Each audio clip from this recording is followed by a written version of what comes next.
Pour une première tentation wagnérienne, découvrez Tannhäuser de Richard Wagner au Grand Théâtre de Genève, du 21 septembre au 4 octobre. Durant 5 jours, galeries, institutions et espaces d'art s'unissent dans le cadre de la Geneva Art Week. Reportage durant la première soirée, dans un instant. Magic and Naked est de retour, rencontre lors de leur concert à la Bâtie tout à l'heure. Au FMAC, de jeunes curateurs s'approprient la collection durant une année. Il en ressort une exposition qu'on visite en fin d'émission. La culture à Genève, c'est culte. Mercredi soir, il y a foule dans le quartier des Bains et à l'intérieur des galeries, institutions et espaces d'art. C'est le lancement de la Geneva Art Week, 5 jours de manifestations pour faire rayonner les arts visuels et au-delà. Pour ces lieux privés, indépendants et parfois même concurrents, c'est l'occasion de se mettre ensemble pour rassembler. C'est une balance entre se fédérer et créer quelque chose ensemble, et puis ensuite chacun doit avoir sa propre identité. Il y a plusieurs galeries qui de temps en temps font des collaborations. Ces structures permettent non seulement d'exister tous ensemble, mais aussi de créer d'autres types de petites collaborations entre 2 ou 3 espaces. Et ça, c'est vraiment riche. Un moment festif, social, collectif, qui apporte également un autre regard sur les œuvres.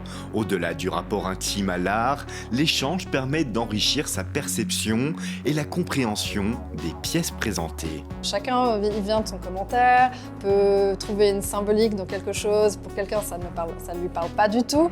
Et c'est ça qui est aussi intéressant, c'est de venir confronter différents points de vue, d'opinion dans ces moments de partage, de convivialité. Et puis de se rendre compte que, ah ben voilà, moi j'adore ça, toi t'aimes pas, ah bon, pourquoi, ah mais ça fait penser à ça non, ah. Et il y a vraiment quelque chose de vivant, et je pense que la rencontre de l'objet finalement, parce qu'on parle de tableau, on parle de sculpture, c'est vraiment fixe, et là on vient lui donner une nouvelle dimension avec ces moments partagés. Alors que le soleil se couche, sur le bateau Genève, la soirée d'ouverture de la Geneva Art Week débute. Pour les présidents de l'association qui gère la manifestation, cette aventure a une portée locale et internationale. Les galeries, il faut savoir que c'est une œuvre gratuite toute l'année. Il y a encore trop peu de fréquentation dans ces lieux. De décloisonner au maximum, ouvrir ces lieux à toutes et tous pour les Genevois et les Genevoises, mais aussi au-delà. On aimerait replacer aussi Genève sur la scène internationale pour les arts visuels. Genève en a les capacités et effectivement c'est important de pouvoir contrebalancer ces scènes que sont Paris, on parle de francophonie, Bruxelles, mais aussi Zurich et dans une plus large mesure Londres qui est une place forte en termes européens.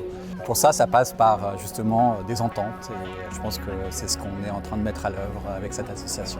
Bâtir des ponts entre les lieux, les quartiers et les arts, comme avec cette performance organisée par le Centre d'art contemporain au commun.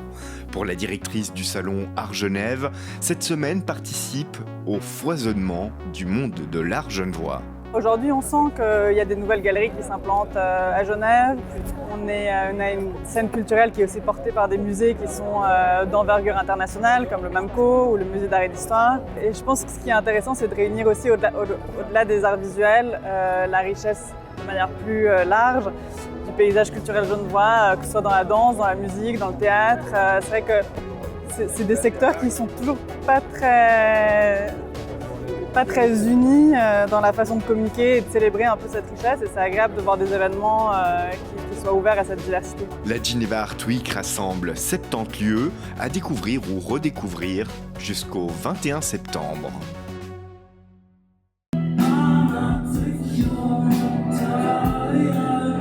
Quatre ans de silence et les voilà de retour. Samedi dernier, Magic and Naked retrouvait le public lors du dernier week-end de la Bâtie. Un moment fort qui sonne comme une renaissance. Vu que tout le monde a fait pas mal de projets, a pas mal vécu sa vie musicale entre-temps, en fait il y a toutes ces influences et ces nouvelles choses qu'on a découvertes et qu'on a fait entre-temps qui viennent se rajouter un peu à l'identité. Donc du coup, ouais, on reprend vraiment un ADN commun, mais en rajoutant ce qui s'est passé entre-temps.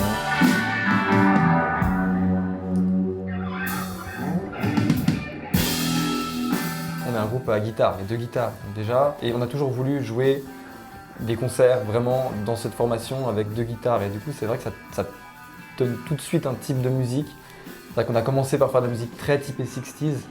On se donnait un peu plein de règles, comme on en parlait avant, là, genre sur quelles cordes il faut utiliser, quels sons on voulait avoir. Si c'était entre 67 et 72, ça allait. C'est ça, il y a une fenêtre de 15 ans qui nous intéresse, et avant, après.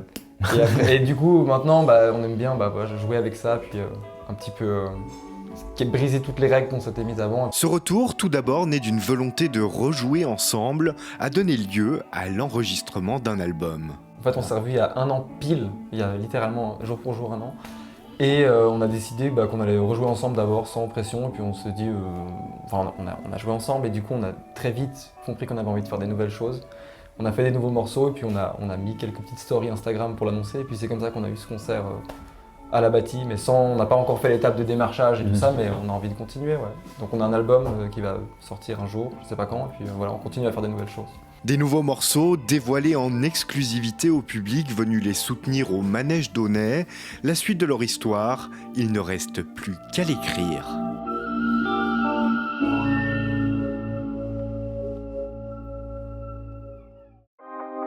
Chaque année, le FMAC propose à des curateurs externes un dialogue avec la collection d'art contemporain municipale. Depuis plusieurs mois, Daniel Tostès et Larry Medawar ont épluché les catalogues, découvert la diversité des artistes et des formes d'art conservées. Ils ont proposé leur regard, leur vision. C'est vraiment de découvrir la scène artistique de la ville de Genève pendant les années 80-90 et aussi de faire des liens avec la scène artistique aujourd'hui. Il en ressort une série d'expositions. La première a eu lieu ce printemps et la seconde vient d'ouvrir ses portes. On a imaginé vraiment un endroit qu'on veut accueillant. Des choses qui parlent d'amour, des choses qui parlent d'émotion, de fête aussi, de comment s'évader, mais aussi de mémoire et d'hommage. Et l'idée, c'est qu'on ressorte de cette expo en se disant « Allez, il y a des choses qu'on peut encore faire, il y a des choses qui font du bien. » Pour la responsable du fonds municipal, ce dialogue permet d'offrir de nouveaux regards sur la collection et stimule une inspiration multigénérationnelle.